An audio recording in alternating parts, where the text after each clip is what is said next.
The views, comments, and opinions of the following program do not necessarily reflect those of Morris Media Studios, MorrisMediaLive.com, or its affiliates. Listener discretion is advised.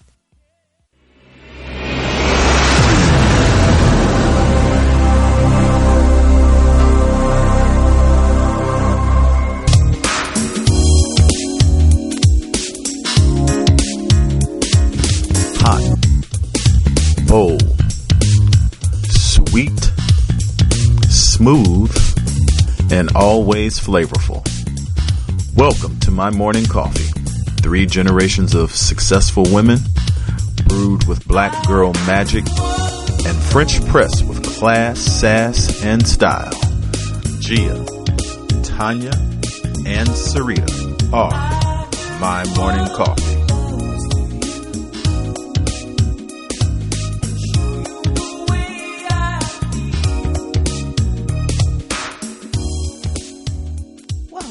Good morning, happy Monday, and welcome back to another episode of My Morning Coffee, where the conversation will always be hot, bold, and full of flavor.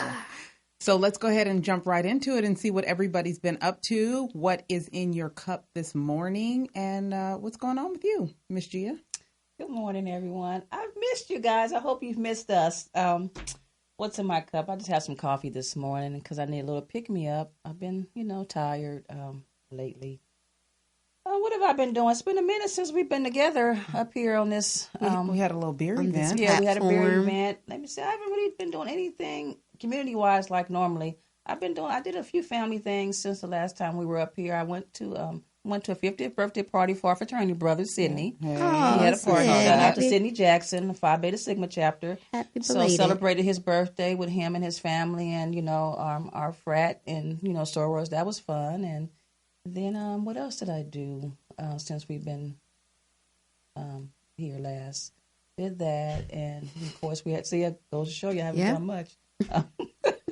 We had our. You've beer been making fest. some cool things. Yeah, I've you've been in your space. I've been in my space trying to get some stuff together. But when you're a creative, sometimes you have blockage and you just don't feel it, and and then some days you feel it, and then I've been feeling it when I've been on my first job. Been in my first job when you can't actually do it. I can't actually do anything. So I've been, and I was like, dog, this first job is getting in the way of my second job. Which has been, you have consistently said this. Yeah, so I've been feeling it, the creativity while I'm on my first job, but I've been really good staying focused on my first job. And so I feel like you just had to say that. Yeah, just in case. Right. But no, that's all. I've just been kind of laying low. Anything interesting going on in your first job? Well, there's a lot of stuff interesting going on in my first job, and you're probably referring to what's been in the media lately. A little bit. The allegedly stuff,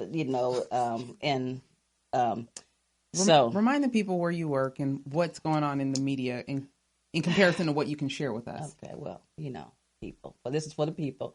I'm a L.A. County Sheriff Lieutenant.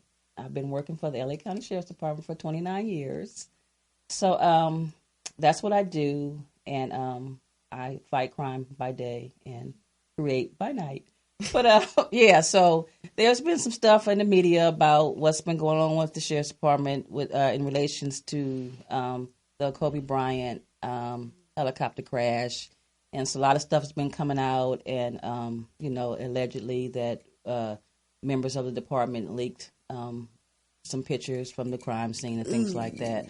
So I know that's been big. So I'm sure our sheriff will be busy dealing with that. And last I heard that I guess our department's looking into it. So we just have to wait and see. All right. Yeah. I don't really know because I'm not at that patrol station, so I don't have any insight. So don't call me, hit me up on the text or nothing, on the DM, anything like that. I don't have no inside scoop or nothing. I'm far removed from that part of it.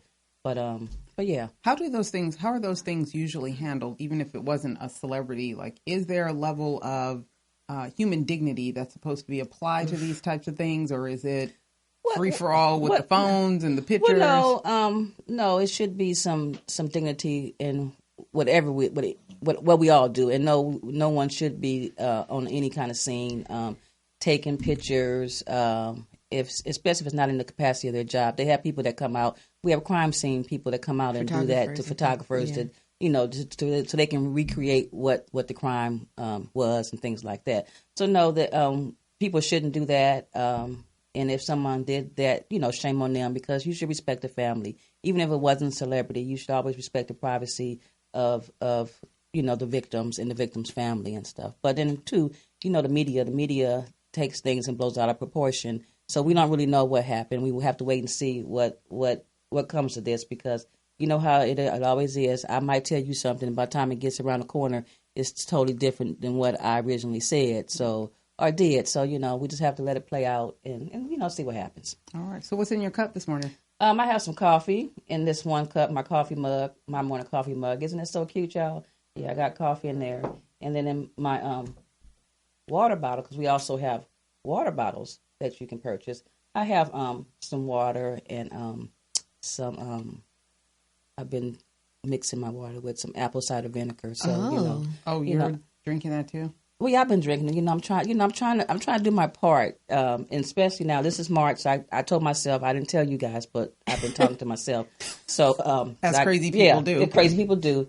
This March is here, so I have to get with it. So I got to get back into a routine of being healthy and working out. So I got to start. So March is my month. So I got to get some steps in, get moving, and everything. So no, I'm not going to be waking up at dark 30 in the morning, coming out to the beach to meet you. No, that's not going to happen. At least not now, because I still got to go to my first job. Well, now. So don't even try to hit me up on the DM or on the text in the morning. Tell my girl, you going to meet me. You en route to the beach? No. I'm just trying to support your mental and physical health, but okay, I'll let that go. Yeah. Miss Syreeta, what have you been up to, and what is in your cup? Today in my cup is just water. What? No. You're usually so fancy with liquid libations. No liquid libation except for high quality H2O. Yeah. No green, nothing. No, I'm not today. shocked. I am too. Wow. I know, right? It's so simple. Yeah. I know. It could all be so simple. Okay. So yeah, just water. It's been a crazy rough month, I guess, since the last time we met up. There's a lot that's happened. A lot of for people who have been watching us for the past year, I take care of my grandparents. Well, no longer my grandparents, but my grandfather. So he has been in the hospital for 3 weeks. So that has been really difficult. And he's been going back and forth into ICU. So I really think that we should consider having a conversation about caregiving, because you have been a caregiver, you are a caregiver to your mother, and just what the toll that it takes, and how we were having a conversation yesterday how sometimes you don't feel like your life is your own because of the level of responsibilities that you have to have. Yes, I heard you. Yes. That was heard. So understanding that and all that comes with a parent or a grandparent or whomever that is getting older, and so some of their decision-making skills aren't what they used to be, so it's just a lot that happens. So that's been going on. And then my grandfather in New York is also currently transitioning. So I have both of my grandparents on each coast who are not doing well. But so hopefully I'll get him stabled out here, and then I'll fly to New York to say my goodbyes to my grandfather. So that hasn't been fun. That's been kind of the month. As we were going to talk about our event, that was really a good time and a lot of fun. And then, have I really been doing a whole lot? I don't feel like I have, but I'm always doing something. I did go to an event last Saturday, which I'm also, because I'm the hippity-dippity one on amongst the three of us. What is hippity-dippity? Well, I do things like drink green juice and do yoga. Oh, so you like the hip one? No, hippie. Just hippie. So like the unsalted sunflower seeds and Birkenstocks, I probably don't wear a Raw stuff. most of the time. So, you probably don't wear panties either then, huh? Oh, okay. No. That, well, hey. Be free. I like to be free. My hair is free. That's why she did so well when she lived in the Bay. Yes. Yeah. She was it free. was- Yeah, she was just like, hey. It was It was just her me. space. It was. She was in her element. I was. Okay, well, we got to She make was an in element my here for you element. like that then, yeah. Let's do it. Yeah. I'm all for it because I would really like to reconnect with that part. That's what I plan to do when I retire, so I'm going to... Wear no bra and panties? Yeah. That's great. Okay. Okay. Yeah. So I'm really big into crystals and the realm of the universe and Mercury being in retrograde, which it is right now. Your So, chakras and yeah, astrology. my 5 chakras and my heart chakra right now is a little disjointed, and so doing things to open them up. Yeah. So the crystal store that I go to get all my crystals had their 2-year birthday. So and since I've had so much going on in my life, I've been carrying around my argonite egg, which is it's not a yoni egg for those who. It's pretty. Thank you. Is that where you ran off to last weekend after our event? No, I Okay. ran off to another event after our event. You have to let us know. Tell me more about the crystal place because, I like crystals and a lot of jewelry I make. I use stones, so. Yeah, she has some very nice natural stone jewelry. Natural stones. Okay. So, Maybe we can take a field trip. Yeah. So this one is balancing energy fields and it's Just make me argonite. something. Okay. And I have a stone that I'd like for you to make something with, but we'll talk offline. Okay. But this is a clearing, a clearing and cleansing egg, and for me, it's just really good to feel it, and it's like my transitional object. So that's been really helpful. Oh, wow. I also, speaking of running off to the event, I went to see Marcus Miller in concert. And that was a whole lot of fun. I am a huge fan of Marcus Miller. If you don't know who he is, Google him because he's probably playing the bass lines in some of your favorite R&B records. So that was really cool. He's not on no trap stuff. I mean, he's getting there. He's getting there. He's getting there, but not quite. Trap. Marcus, if you're listening, we need you to start. Yeah. Marcus, if you're listening, Make some trap. I'm the oldest one here, but I do like. She likes shaking her hands. That trap, so hey, get on a track or two. All right. And there it goes. So Can't take you nowhere. Last but not least, not yesterday, Saturday, I went to Oprah's 2020 Vision. Oh, you went? Oh, you went? Okay. I went. You saw her fall? I did see her fall. Did you help her up? I did not help her up, You but weren't I am close enough to. But if you were, you would have helped her. probably not. Oh, okay. Probably not. There's a few, and yeah, it was a very interesting space to occupy because I don't think I was the target audience because I didn't realize that it was. Who was the target audience? I'm interested. I believe that the target audience was a person of a particular age that needs support with their weight and is not familiar with movement. So she's speaking of the, my age group. That's what she's trying to be nice about it. But So old fat people? Not quite. Yeah. Maybe, Is that what you're saying? Maybe. Yeah. So- 50 and above. You saying? So for people that paid over $100 to see Oprah, she was talking to old. It fat was people. a commercial About for Weight Weight Watchers. Watchers, Okay. which I didn't realize and it was Womp, womp. people who maybe don't do a lot of movement. So she was like, get in your body. And I'm like, So what I'm was- on my mat every day. Okay, so she didn't drop her usual Oprah nuggets on y'all. It didn't feel I wasn't filled with nuggets You when I left left with what? And then, there was the J-Lo aspect, right? What was that about? Okay, so listen, you're not gonna have Oh, do Oprah tell. come because Oprah hears everything. What, so, look, so what, you afraid of Oprah? You afraid of I am afraid. I am afraid of come Oprah. after you Yes, and stuff. Yes, I am. Look, where you Truth- from? the truth is the Yeah, truth. truth. That's what I'm But saying. she ain't trying to hear But the listen, truth. as a patron, it's important for her to Oprah understand. ain't trying to hear the truth. Okay, well, then I want to know. She in wants case- to know that she is fabulous. That's great. And don't go up against her, or your life will be ruined. Ask. Okay. I would still like to know Okay. who would benefit from buying that ticket, and what you left with. Did you leave with anything? Okay, so and the J-Lo effect. You gotta. Okay, so the J-Lo effect, I was confused.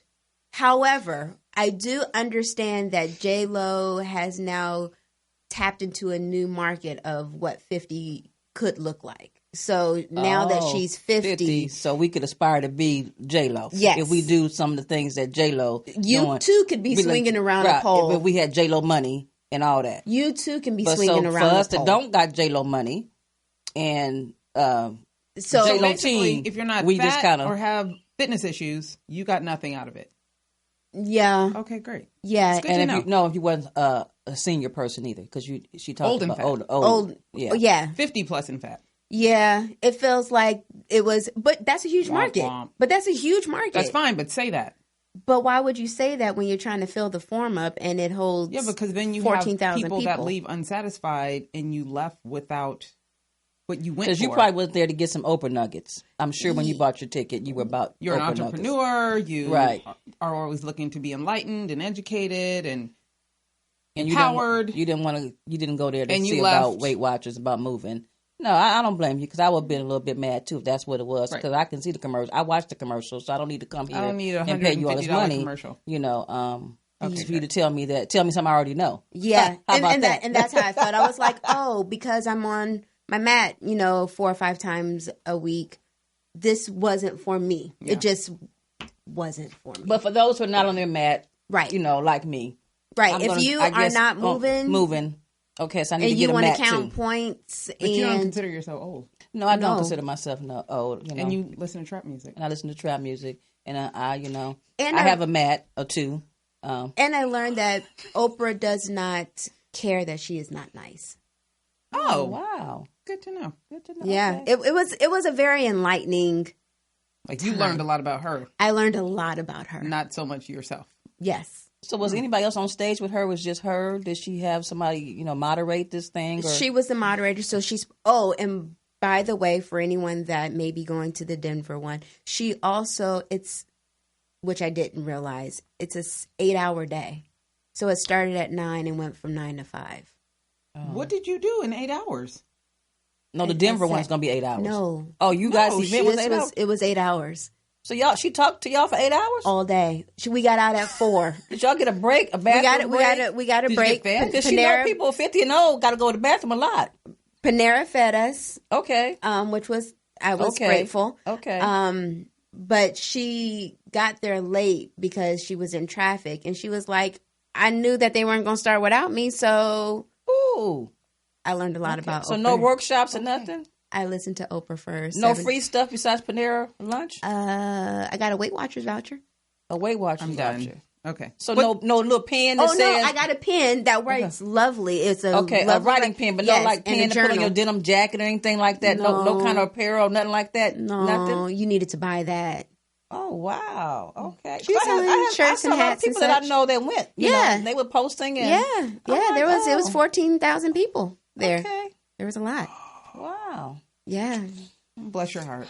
Okay. So 7 hours. What else have you been up to? Yeah. That was enough. Yeah. That was it. That was enough.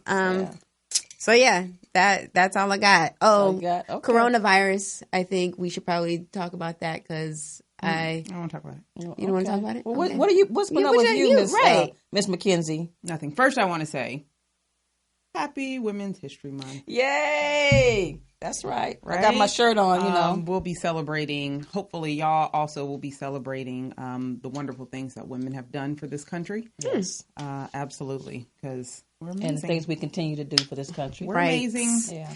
And I posted about this, but I didn't get a chance to see if you guys had a chance to watch the Gabriel Fernandez documentary on Netflix. No, I saw your post and I saw some comments, I think, on your thread. And when I saw the comments, and then I have some friends that work for the Department of Children and Family Services. Also, we have some sorority sisters that work for the Department of Children and Family Services. And I saw their posts and little comments on their thread. So I was kind of like, do I want to watch it right now? Or do I want to wait and, Are you familiar with the story? Yeah. This is the kid that died in the care of. Yeah. So. Of his mother, though. Yeah. And I know, I'm very familiar because remember where I work. So, I see them all. Okay. Yeah. And your thoughts? If they're in the media and they're in LA County committing crime, I see them. Yeah. Yeah. So y'all know all. Yeah. Did you have any thoughts on that though? About the fact that this happened in the care of her mother? Yeah. I mean, his mother? Yes. Well, there's a lot of thoughts. How could, a mother, we could have a whole show on that. I think I'm asking you because you also work in a facility of yeah. women. Yeah. And what you're, what is the mindset that maybe you deal with that knowing that these are women that right. might be in your care or that are in your care. Yeah. Well, I don't treat anybody any different. At the end of the day, they're all a human. Everybody's a human being. And I kind of guide myself by that. And I try to talk to the young deputies because people we get jaded and we take on, we hear about a crime somebody committed and we feel as though incarceration is a place where you can treat people bad. And that's not what we're set up for, and we shouldn't be. So I don't try to get caught up in, what do they do when I'm dealing with them. I like to know what kind of crime they did before if I have to go talk to them. And I only like to know that so I know who I'm going to bring that day. What lieutenant am I going to bring? Am I going to bring, the lieutenant, from the neighborhood to try to relate to him? Am I going to bring a lieutenant, from somewhere else? That kind of thing. And just to know what I'm dealing with. How many different lieutenants are there's in a lot. Okay. There's a lot, there's a lot of them. I feel that's consistent. Yeah, because there's when you are at a management level, you're managing really people and personalities and stuff. So you have to meet people on their street sometime. That's what I say. So that's only when I ask about the crime. That's what I want to know. If it's a petty crime or if it's a heinous crime, because then that also lets me know their attitude, their demeanor when I'm dealing with them, and stuff. And that's what young deputies don't understand. They just come to work. You gotta try to dig into what these people are in there for to kind of try to get them to conform to what we need them to do. Because a lot of problem is they come in there, they don't committed a bad crime, a crime, and they're angry, because they got caught, they're in here, and their freedoms have been taken away from them, and so they want to act out. A lot of them are acting out. A lot of it's attention. A lot of them do have behavioral, actually, mental illnesses and stuff. A lot of it is just behavioral. They're just bad, and they know that, and they just bad. They're just bad. They just need a whooping. Yeah, right, exactly. And they act out. And if you're not used to dealing with people, if you throughout your life, and a lot of these young deputies, they're young, they don't have life experiences and stuff. So you got somebody coming in there and kicking up, talking crazy, doing, acting ahead, they just probably like, oh my God. So it takes somebody with experience to, come in sometime and diffuse the situation. Not show them, just diffuse the situation, because that's really what it's about. And you're trying to show them, my experience, you see me doing something and hopefully you get something. And so the next time you encounter something like this, you might be able to better deal with it. Better prepared. On your own, better prepared and stuff. But, it's being in there, it's a whole different world. It's a whole different world. Yeah. And it has a whole new and a whole set of rules. Yeah, and it's something I don't talk about a lot. Like I used to tell people when I was young and when I worked custody in the jail, I used to say I was in jail too. I just went home on a furlough, but I came back the next day, because I spent a lot of time there because, you're there 8, sometimes 10, 16 hours a day. Right. And then if you work overtime, you're probably there more at that job than you are sometimes at home, and stuff. So, and that's the only difference, I don't get to go out and have lunch. Right. I have to be in there with them. So it's not as, it's a great job, but it takes its toll on you. So for sure. Well, with that, I wanted to share something else that happened recently. My cousin passed, and I got that call this morning, and she came to my Barnes & Noble book signing in Stockton not too long ago, and we had chatted about her wanting to write her own book. She is a biker, biker girls. Okay. They love their motorcycles. She lost her son not too long ago. But it's important to me to, because I want to ask you about this question. I have a large family. Death happens often. Yes, it does. I just came back from the Bay Area. My uncle had passed, and the same side of the family. Now my cousin has passed. She had sent me a text not too long ago that said, "Yeah, I just wanted to let you know when I was at the book signing that I had cancer, and I wasn't telling anybody." So I want to first encourage, all of our women out there to make sure that you're getting checked and you're going to the doctor. And if you're struggling with something, let somebody know. Let someone know that you have something you might need some support with. So once she told me, we've been chatting it up, and I know how difficult cancer treatment is. So that felt good that we at least were able to have those conversations. But most importantly, I wanted to ask you, because I think sometimes I get numb. Mm-hmm. And I'm wondering, is that a thing in mental health? Like, is there a point where if you deal with death too often or so often, you get numb? I always wonder, some passings, I'm overwhelmed and completely devastated. And even if when was someone the last time passed, that happened for you, though? My uncle, a month ago? A month ago? It was heavy, and you fight your way out of that. Yeah.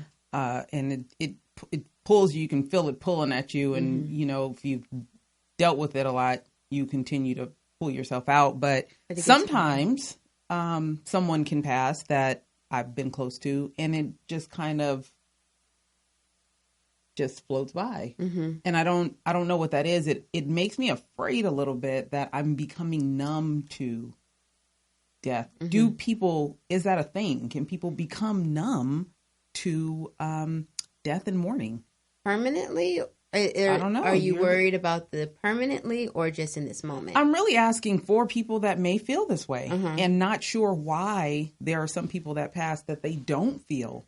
It's almost like if you don't feel overwhelming grief, then something is wrong, or something's wrong with you. Mm-hmm. And the answer to that is no, it's not anything wrong with you. And it's funny that you speak about feeling numb, because that's actually one of the first stages of grief. And I pulled up the 5 stages of grief because I think that it's important for us to familiarize ourselves and see where we are in grieving. But the first is actually shock and denial.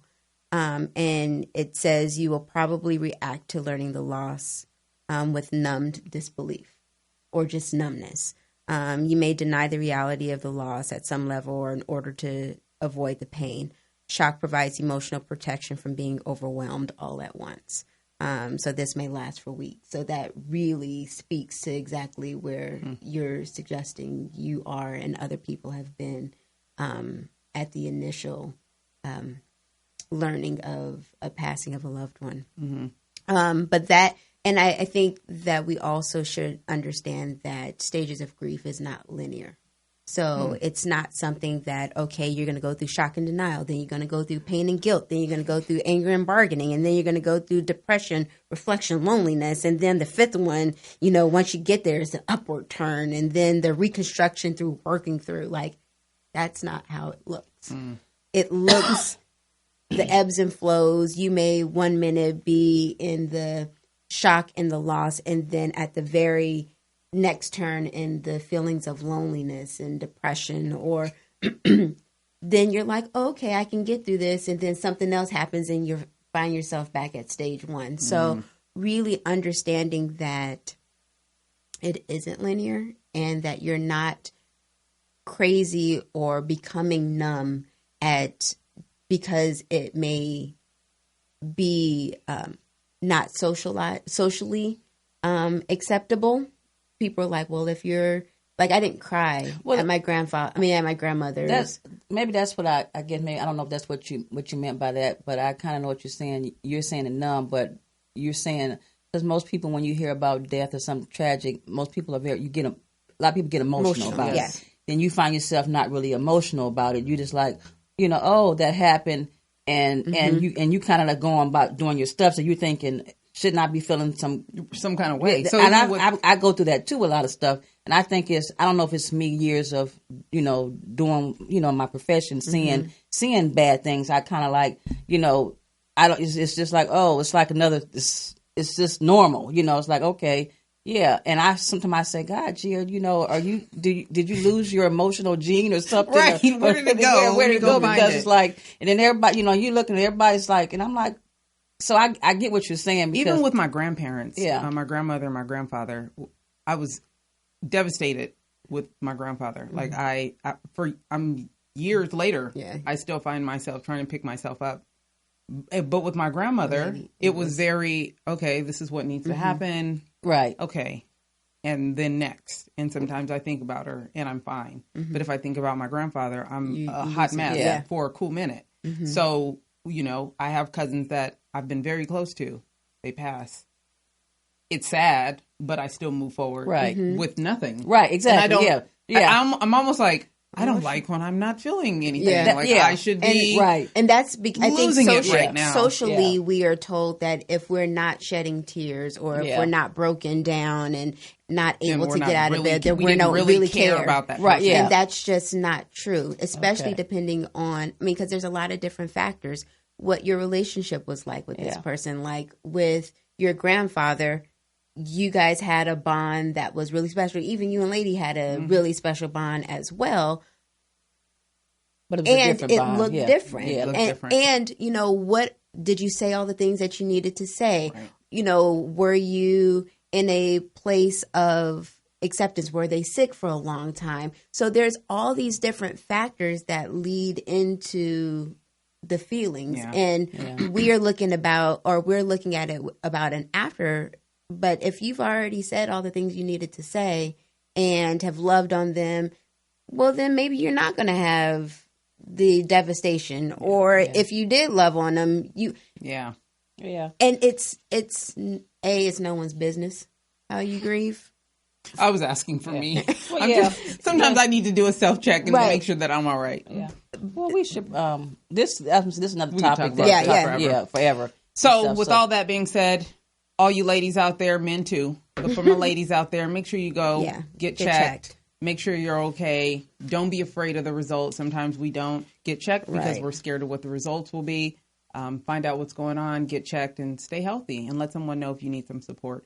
We will be right back with our amazing guest, Syd Stewart.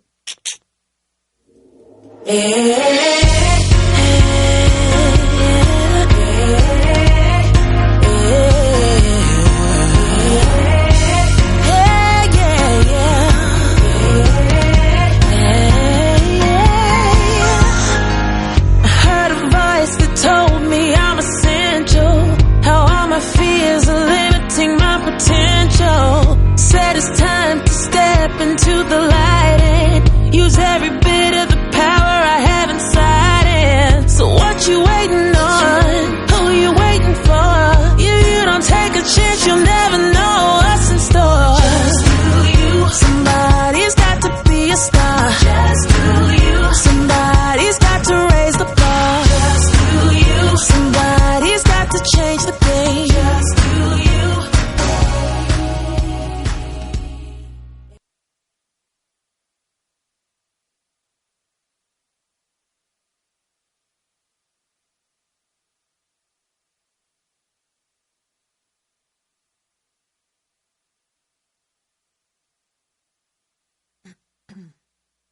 Hey guys, welcome back. Thank you for joining us again on My Morning Coffee. I want to introduce you guys to this amazing human being. She is incredibly talented. She gives back to the world in a way that I wish many of us did, and it would definitely be a better place. So let's introduce you to Syd Stewart. She will let you know what she does, and we got some good questions for you today, ma'am. Okay, thank you so much for having me today. This is just dope. First of all, it's Women's Month, but to be with, some incredible women of color, I cannot even begin to tell you what this feels like. So my name is Syd Stewart. I am a filmmaker. I'm a writer, poet, but I'm also a youth advocate. So I founded a nonprofit called Better Youth, and I work with vulnerable youth, as I describe them to be. So they're foster youth, former foster youth, transition-aged youth, homeless youth, and low-income youth. So I really focus on South LA and just basically mentoring and training young people and giving them a career pathway, but kind of developing life skills so that whatever they become, that, our young people know how to survive. Oh, awesome. Yeah. Awesome. So I went to the press conference, and I want you to tell the people about that amazing collaboration that just took place with your organization, Better Youth. Yes. So there was a press conference about 2 weeks ago, a week and a half. So we just partnered with the Urban League. Yay. Awesome. An Right up the street. incredible organization. Shout out to Carl and Brian. But yeah, we are doing some work with the LA County. Okay. And so there was like a round table. Shout out to Mia Johnson, Yes, Arts and Mia. Culture Department. Yes. I've been talking to her since then. She's amazing. Bomb.com. Yes. So yeah, we sat at this round table and we were just saying like, you know, there's always these events or these diversity, inclusion, and equity conversations, and they're swirling. And not to disrespect anybody, but I was like, where's the action? Yeah. Like, we need to move. Like, after this meeting, what is the call to action? Right. You know, because at the end of the day, I'm a poet, I'm an activist, right? So I want to know, how is this needle going to be moved forward? Yeah. How is it going to help my young people? Right? Like, we're having these conversations and everybody has jobs, but Jeremy, for real, is sleeping in his car. Right. So how do we move the needle? Right. And so hooked up with Carl. We started talking. He emailed me on Sunday. We had a week to kind of like get some kids enrolled in LACC. Okay. And that next Monday, we had 6 former foster youth enrolled in a Yes. film class Okay. at LACC. So I'm loving the fact that when people, they're putting their money where their mouth is, you know? And not only, a lot of people work with young people, but they don't understand what their needs are. Like, you can help them and have all these wonderful opportunities for them. But if it's not sustainable, if it's not, And how are they going to get there? right. Right. We good at talking about, you know, where we come from, what we've been doing, and to get where we are to the young people. But like you said, you're not giving them the tools they need for them to get to where they need to like be. a tap card. Yeah. You know what I'm saying? Or Yeah. a lift Yeah. code. Yeah. Or a gas card for those that drive. And that was the first thing they thought about. And I've worked with a lot of organizations Yes, you have. that, you know, questionable, but, you know, in terms of like, are they youth They centered? just haven't. Yeah, they Right. haven't. Or are they They've missed them. Yeah. self-centered? Say it again. Say it again. Are they youth-centric or self-centered, right? Because there's checks and boxes and a lot of grant money that goes to people. But at the end of the day, they parade these kids around. But, you know, after the press event, we went to Fat Daddy and, like, you know, around the corner and had to feed these kids because they Right. were hungry. Right. You know, and when Yeah. the lights are off and all of that, that still goes on. Right. So I love, you know, Urban League and Hillman Grad, which is Lena Waif's production company, Okay. the Grammy Foundation Museum. So all those, and then shout out to Los Angeles Unified School District. We're partnered with them, and CASA LA as well. Okay. So some of the organizations that are really, really helping young people. So listen, in the entertainment field, particularly in Los Angeles, it would have been a lot easier for you to just pursue your own dreams and aspirations without reaching back and helping others. In essence, you are almost holding yourself back trying to help other people. So how did you get to a point, because selflessness out here is in rare form. So what gave you the ability to say, I'm going to help these people while I'm also helping myself? Because you do still work. I've read some of your stuff, Mama. I You do. do still work. So I got a book and- yeah. How are you balancing all that? And what, you know, talk to us about that. So, you know, there's your will, right? And then, you know, depending on what you believe in, there's God's will. And sometimes, you know, there's my way and there's Yahweh. So, you know, I had to yield to, you know, my purpose. Like, there's a passion and you can pursue that. But at the end of the day, like, you know, I'm in covenant with God. So it's like I had to yield to him and what he wanted me to do. And like, I didn't want to do that. Like, honestly, if truth be told, like, I remember in New York, somebody was like, oh, you should work with kids. I didn't even like kids. You know, at first, like, honestly, I was like, I'm an artist. Like, I'm a poet. I ain't got Like, time for no kids, right. I ain't got time for that. Yeah, right. I don't got kids. I don't want nobody else's kids. You know what I'm saying? But, you know, it was just like getting out here. There was something about pursuing a life of make-believe when kids in Watts were struggling, right? Like, I took a job at Jordan High School just so I could audition during the day, right? My brother was like, yeah, you should take this job. It's going to be easy. You know, it was lean on me. I was like, wait, this isn't easy. This is the school from the movie. Right. For real. Right. You know what I mean? And I didn't sign up for this. I did not. Right. Not for this amount. You know what I'm saying? Right. Like, I'm an actress, you know what I mean?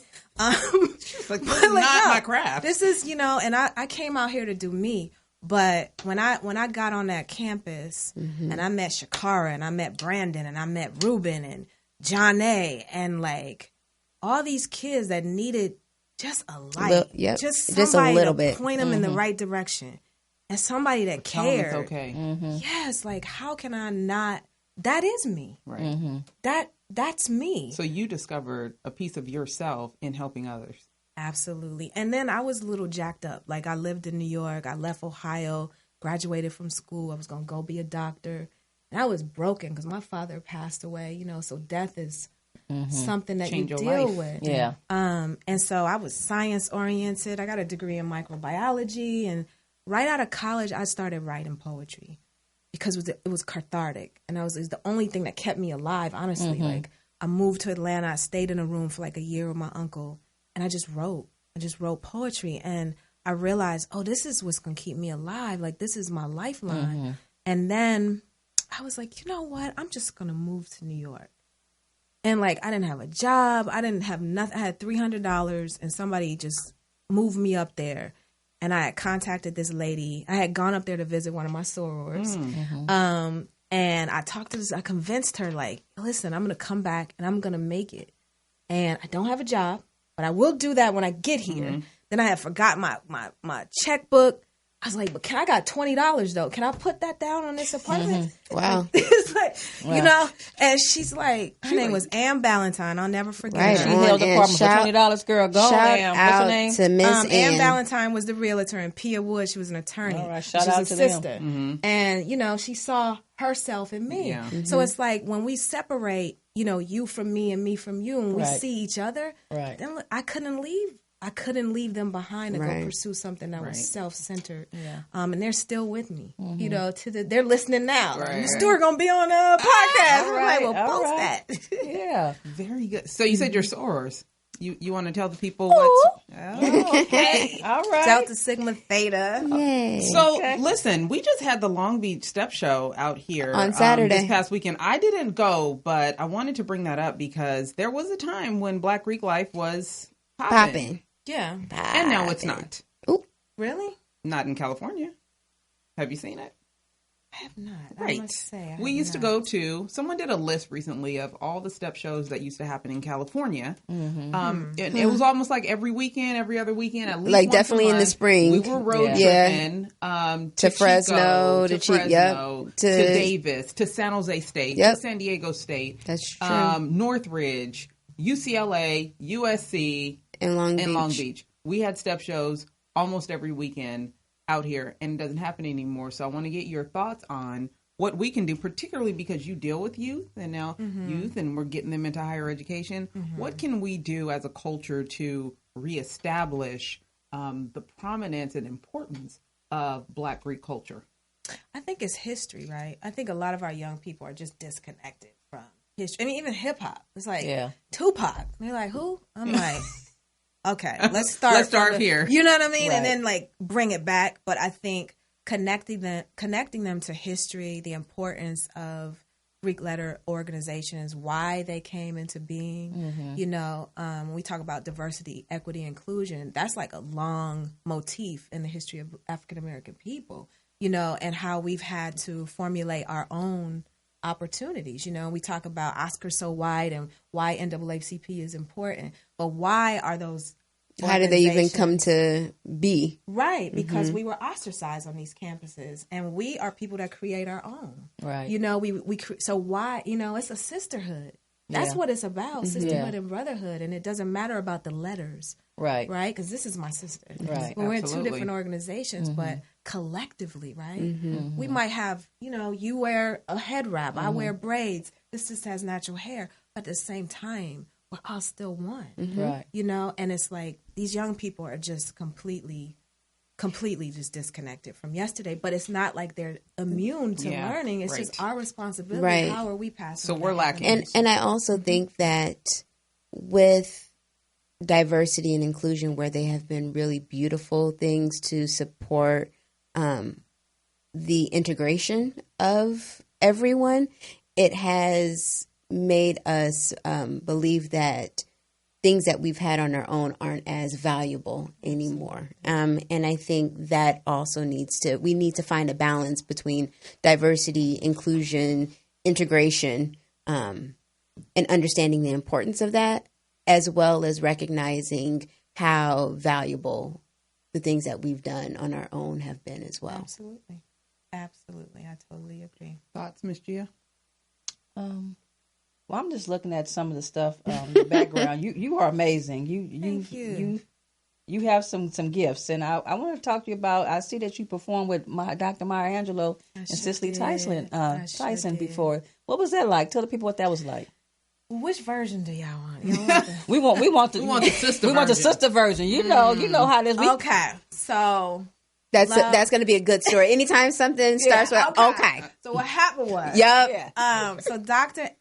Angelou, is like my favorite, you know, and I studied her work, and I had a mentor that said, "Oh, we're going to produce the show. We're going to put you on." And so I remember being on stage with her, sitting like this, and she was about to go on stage. And, you know, I'm from the hip hop generation. I love hip hop. That's what I grew up in that. And I'm like, "Oh, Dr. Angelou, I'm about to rock your joint." And she clutched her pearl. I was like, "What?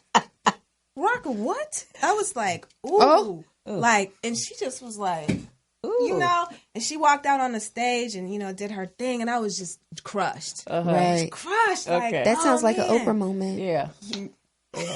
But she turned it around. So we go out, and I just was like, wow, I love your work. You know, you got to learn to separate, like, the artist. I'm about to do this, huh? I rocked her joint. And I had woven in, like, a lot of her work, so she understood that I'm a literary. Right. Like, I'm a literary. You are a student. Absolutely. And you take it seriously. Absolutely. Right. Like, I know who you are. Real recognize real in that moment. Absolutely. Right. So, and I have this on tape. She heard it, and then when she came out, we were crossing each other on the stage, and so I was just like, "Oh, this lady about to hit me with her cane," like, you know. And she just held her arms open, like an apology, like, "I'm sorry," you know. Like, sometimes we don't give young people or younger people the credit, you know. Like, I know who we you dismiss, are. You know what I'm saying? I ride up on the elevator because of you. So she definitely gave me some love, and then Miss Tyson, she was like a mama. So she came over through Ellis Island, like her people came over. So I was filming a movie for HBO at the time, and I was like, well, I can't be at work. I gotta go. She had invited me, and her love was so strong, it scared me. Like, she sat me down at a table and just like schooled me about, you know, at the time I was pursuing acting and just everything. The love that she gave me at the time was so difficult to receive because of my relationship with my own mother. It was just so pure and powerful that it was like, scared you. I was like, I gotta go. Almost cried. Like, I can't stay here anymore. Like, I had to leave Ellis Island, and I regret that I wasn't in that moment to like receive it. But she gave you exactly what you needed at that moment. More. But listen, that's probably a lot of what our young people go through when they encounter some of us, right? It's true. I've seen them with you, and many times mentoring, when we do it from a earnest, a very authentic place, if they've never received that before, sometimes it can be a little jolting. That's and true. You know, and we might lose them. So how do you, and I'm sure you've come across that, you know, make sure that they know, especially if they've come from a background where they've probably had some disingenuous help before. Most of it is right.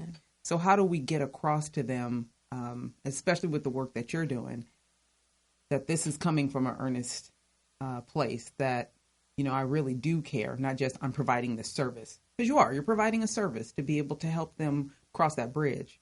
But sometimes they're looked at as a commodity to get the spotlight or the accolades. Sure. So how do we go about letting them know, even in our sororities, you know, we do community service.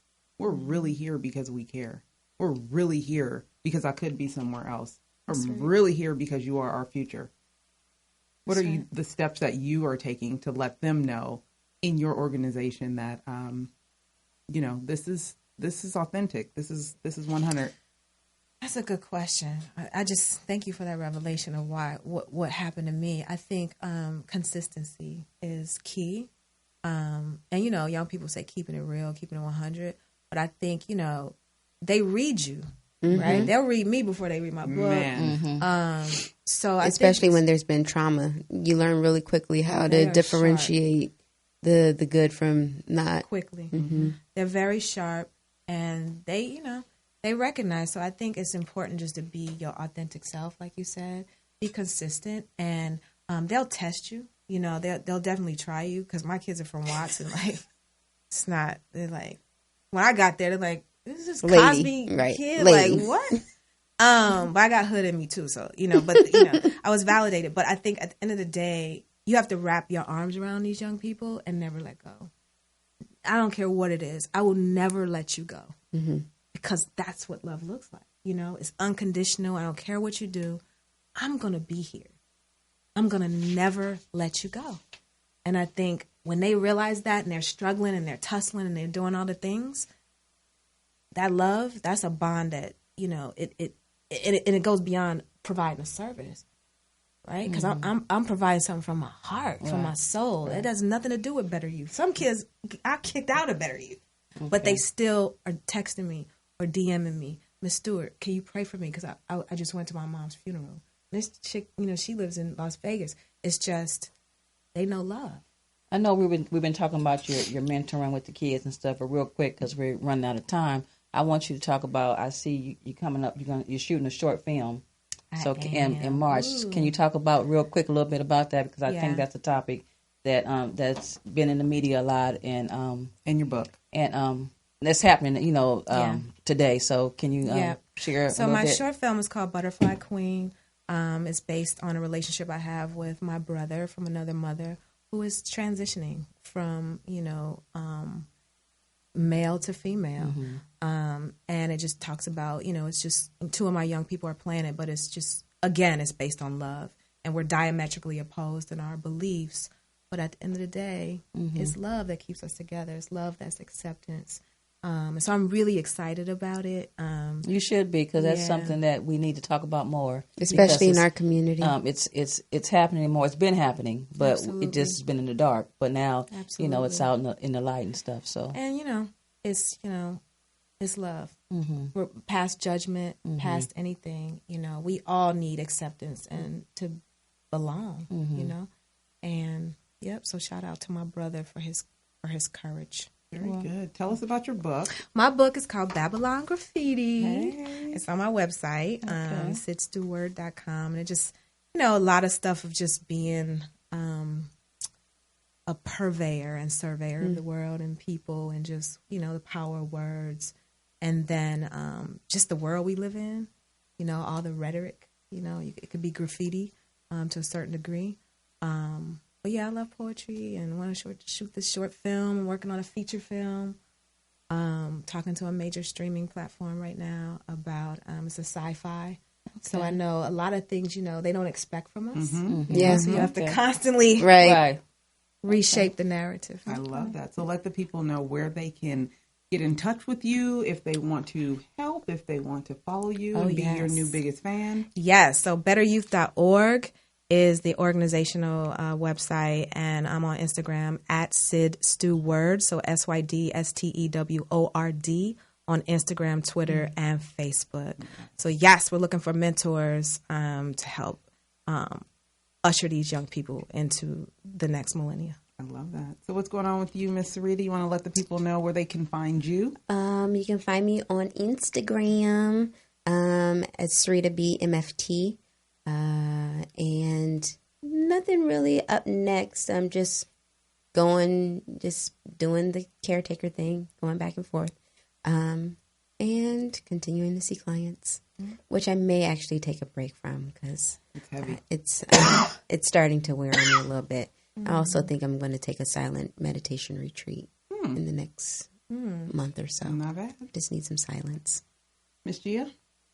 Oh, you guys can find me on Facebook and Instagram at The Mahogany Box.